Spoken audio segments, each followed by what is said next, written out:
All right, back with episode 2 of The Life of Jeff Lebowski. You may notice some humming in the background. I'm just doing this on my internal laptop mic. In order to have my volume up high enough, it is picking up. I'm recording this down. I'm not too far from the furnace, which just kicked on, so you'll have to deal with that humming in order to be able to hear me all right. All right, so we're at the All-Star break. July 2020. The Rockies are 55-40.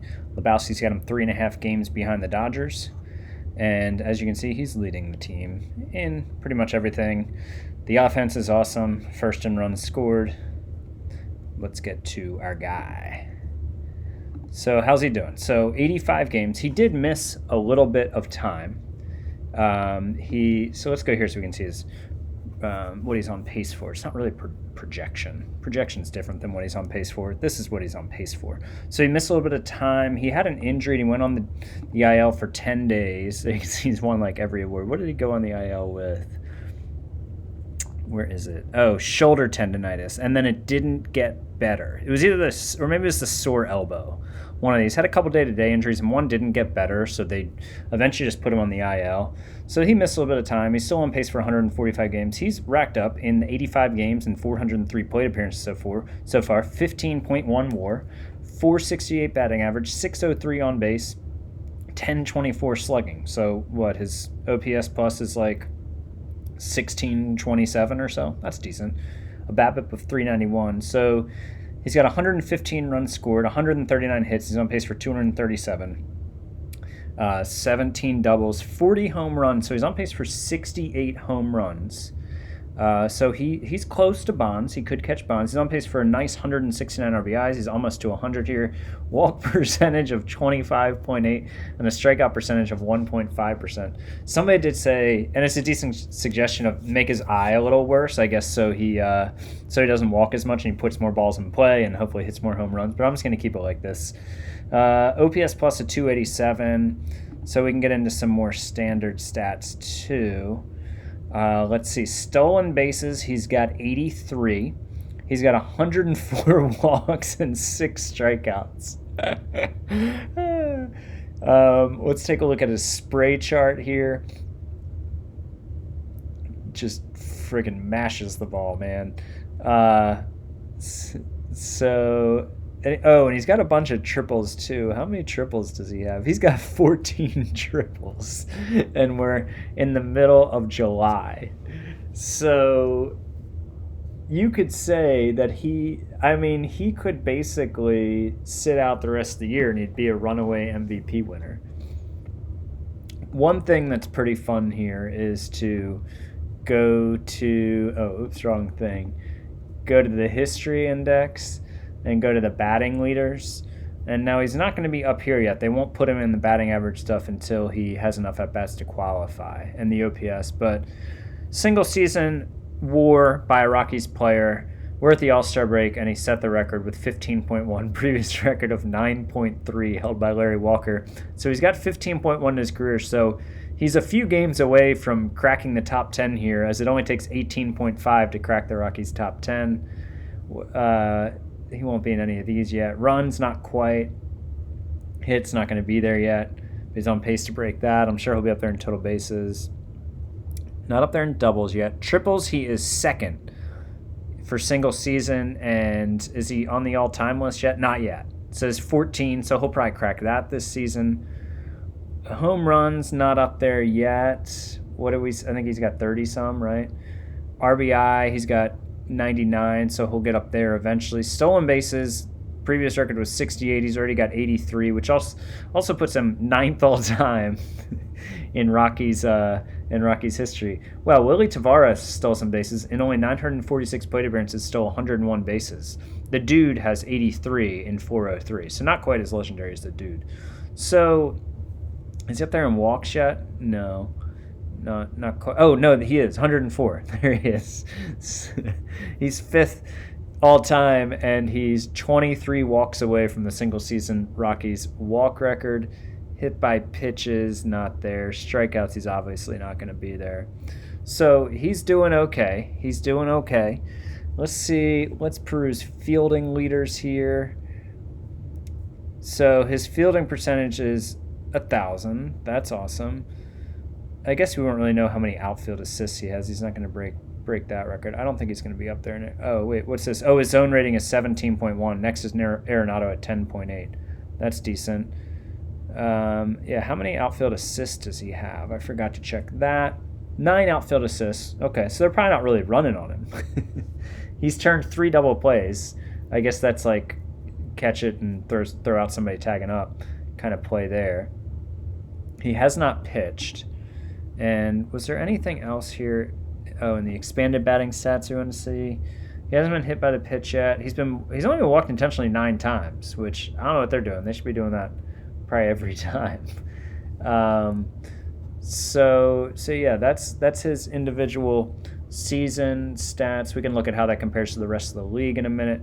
He also, where's the National League All-Star final votes? The top player, Jeff Lebowski, received 4.3 million votes. So, I mean, next closest was, what, 3.2?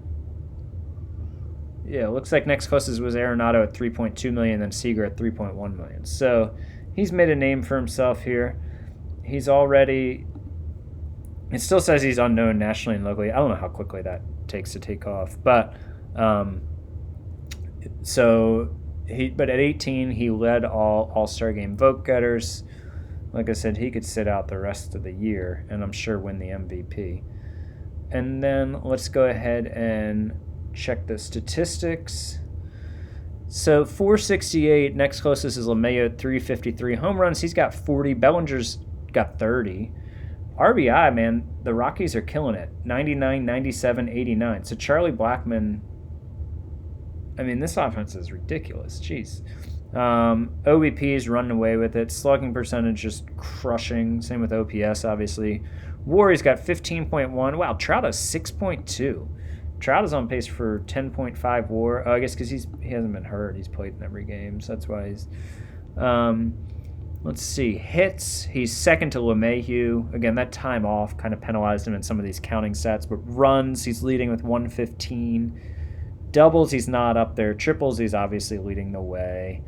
Total bases, he's leading the way. Stolen bases, next closest is 27. Base on balls, he's got 104. Wow, Trout has 88 walks. Let's see, anything else here? Well, I mean, extra base hits, OPS plus, win probability added, all pretty much expected. ISO, he's got a decent ISO, as you might imagine. So that's that.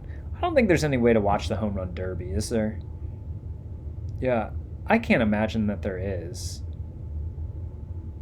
I don't think there's any way to mess around with the home run derby or the All-Star game. If there is, like, we should clearly be playing this thing, right? Yeah, no. All right, there's no way to do it. But let's go ahead and simulate it. And, I mean, I'm assuming that Lebowski is taking part, right? Is he star of the week? I don't know. I don't know why I have all these messages. I don't really pay attention because I'm not actually managing this team. So let's go ahead and see if he participates in or wins the home run derby. Yeah, he won. All right, heck yeah. Colorado Field was rocking. Oh, so it was in Colorado, I guess. So he prevailed over Stanton 29-17. Lebowski says he doesn't think he's ever been so tired in his life. He's exhausted. Well, you're 18, man. You can't be that tired yet. And I don't think the All-Star game, for some reason, is not showing there. Are we on the 14th now? Yeah. So let's go ahead and simulate this and then take a look at how he did in the All-Star game.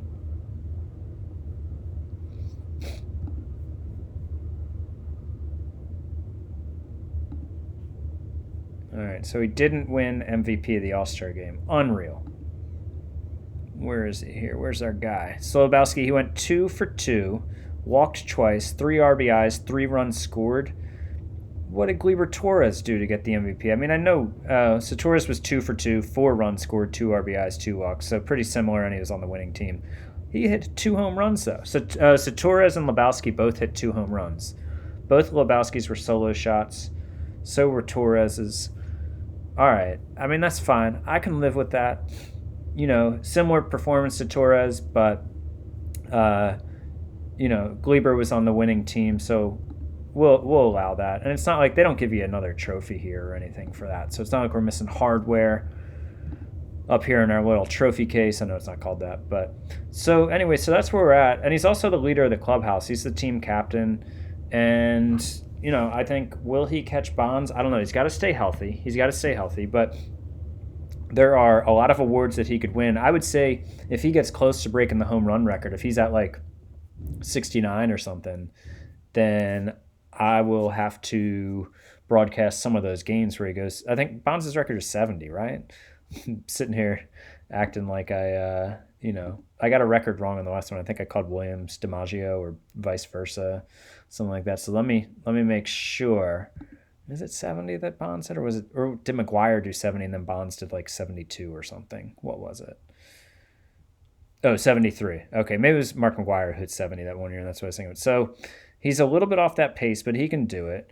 RBI 191, and what's he on pace for? He's on pace for 167. He'd have to really pick up the pace there. So we'll see. What's the single season hit record? 262 by Ichiro. So 262. And what about walks? Man, Bonds walked 232 times in a season. So 262 for hits, 230, which I don't think he's going to get. 262 for walks. How many walks does he have again? Let's see here. Yeah, so he's probably not going to break either of those, but he could, especially if he stays healthy one season. All right, so that's all for Lebowski.